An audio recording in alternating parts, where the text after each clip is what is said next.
Ma o se mawhauwhaunga whaleanganga e tō matauina ai tātou le nei tai au. Mai le tusi sa whaitauina mai le whenga inga tuai. Tusi o le vetiko lo na tā upe ruas fulu male ono.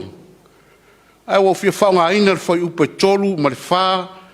Ma se vaenga le whai upe lima le whai mamatua o te toi whaitauina whapea. A whaitau te sāwa vali au tūla whono ma tausi au polo a inga ma whai ai. Ona o watu ai lea le ua ia te utou i ona pō i te tawai. E fua mai fōi le lau ele i ona lava fua. O la au fōi o i whanua. E fua mai ai o la tau fua. Tau te ai fōi ia o tau mea e ai. Ma mao ona ai. Tau te nonofo fōi lo o tau nuu ma le file mu. O le manatu au tū o whaitau ngā tusi le nei vai aso le whasolonga ali. Tusi whaitau aso lau whaitau tusi pa ia o le lalolangi. Lapata inga o le tau. Lapata inga o le tau. Weather warnings. Ma ua tōti munga. And it rained. E wha maile manatu au tū o le aso le nei. O la tātou tali. O la tātou tali. Our response. E me whai whao au mai ele manatu au tū o le vai aso. E wha au mai ele manatu au tū o le aso le nei. O la tātou tali I lapata inga o le tau. O la tātou tali I lapata inga o le tau. Our response to weather warnings.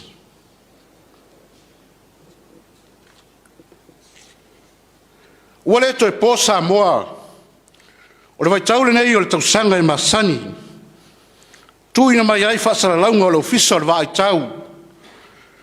Whautuanga ma lapata inga o le tau mo si o tātou atunu. O le vai tau o tātou taua. O le vai tau vevela.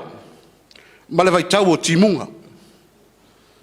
Lea amata mai ni masino Novemba ngai ni masino Aperila. E masane lava o na whea ngai pea si o tātou atunu. Ma nisi fo I o atunu tua oi o le tātou I turangi.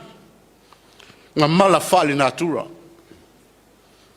Ama ua fo I tala. I le maunga mūla talata I tonga. O le ala, o le lapata inga, o le tsunami. Wa fia ai motu uma o le Pasifika e au fia ai Australia ma New Zealand. O a fia ngai mafua. Ono fsuia inga o le tau. Ai maise o mafue. Fa ono whengau ia ele o ngā tonga le mu o le ele. Ngā tutupu ai o afi. Fai o na mapuna e mai na manava o le ele. Ma sou wai le sami. Mafua ai tsunami. E tā wai la mena I o lapata inga. Ina ia utangia e tangata uma. Ma nofo sauni uni ma tāpena pena tangata uma. I se whaalave lave o na tupu mai. Pei tai. Ole le tāpena pena ma sauni uni I nei lapata inga. Po le whautuaina fo I mana ia se tua lalo. O le mafuanga le alai o na tupu whaalave lave matuia.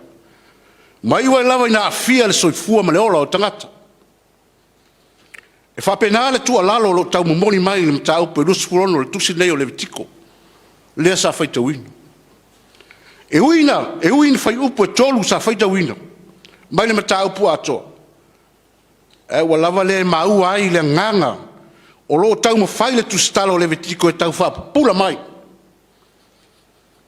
O le tuta ua o lo ave I ai le whama mafa le tusitala. O le ustai ma wha longo, ma tausi tu la fono ma polo inga le atua. O na maua leo wha manuianga mai le atua.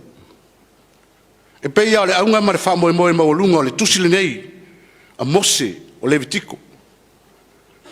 O le tusi o tu la fono, e lima taitaina ai ma wha tonu fola wai leo langa ma le soifuanga o tangata umwa nu. Isa right. Ai maise o matafa I oi whaatino le au salevi. Ina ia I loa isa la elu. O na ola e tau sisi le whalongo ma ustai tu la fono. Ma polo inga le atua. ai mai se ia whapa ia ina I lato. Wae pa ia lo lato atua. O lapata inga e fōringa o se whatupu manatu mo le nua o Israeli. Ia mio e vahuia I le tulafono.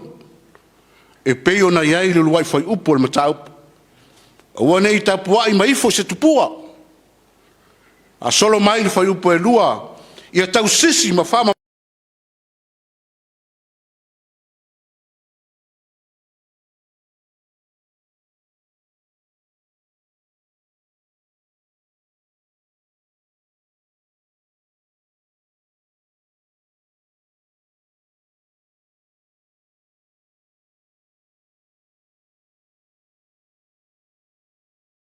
Lau ele I ona fua e te tau ai.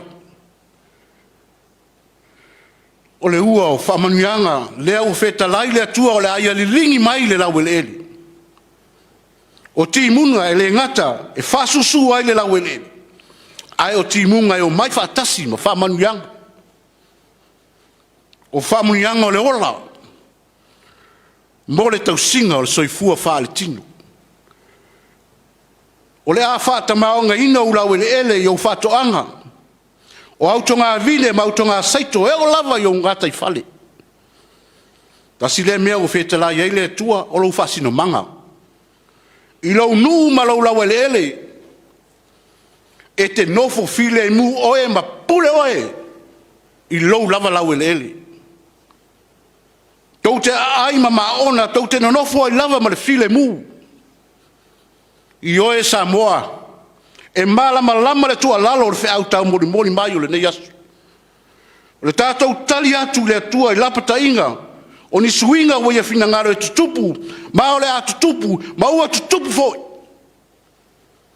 O lou manuia le nasa Samoa wa tūlima mai le atua, aua nei vale tūlima whamunianga mai le atua.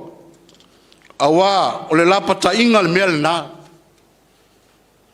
E whaapea se tasi o tātou muanga ngana. O le aso ma le filinga. O le aso fōi ma le matai ngā tila. O le lou fōi ma lona fuata. Tā ua le wheau whaamanatu o le amatanga o le neitau sanga. Sa ngā iane ai o le tai tātou ai lea manuia o ulu e pei o le upu. O le ustai, o le mea sili le nā.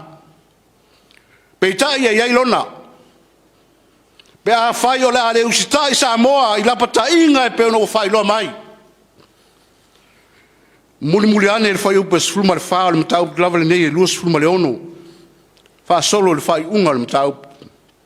O whai loa mai ai tua pata tua o le ola le usitai o le tangata. Ma le ola le manga whangafa. O loo I nā le tō wha. I lau filifilinga I le whai o le mea tonu. E fina ngano I ai le atua. Fili nei e ustai. Ma utangia la pata inga ua whailo mai e le tusi whaitau o le vitiko. E wha tonu fo lau mo le tātou whainga malanga tau a mata le nei tau sang. O le tātou tali le nā I la pata inga o le tau. Tali le ustai. Ma le wha longo I le atua. O mose lea ua la pata I mai le nei tai au Samoa. Ma ua ia feta lai, ina ua feta lai ai le atua e whailoa mai a Samoa. Suinga o le tau e a fua mai ai whamanuianga. O lona winga, tātou talia ni suinga ua whaia le atua, mai au lau sistai ma whalolongo tangata uma I le atua.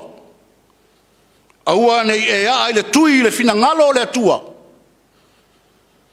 Mana tua, e maa fua la pata inga, ono swinga onga e ono tutupu matulai mai. O sosa swinga foi. E iai mafuaanga e tāua malelei.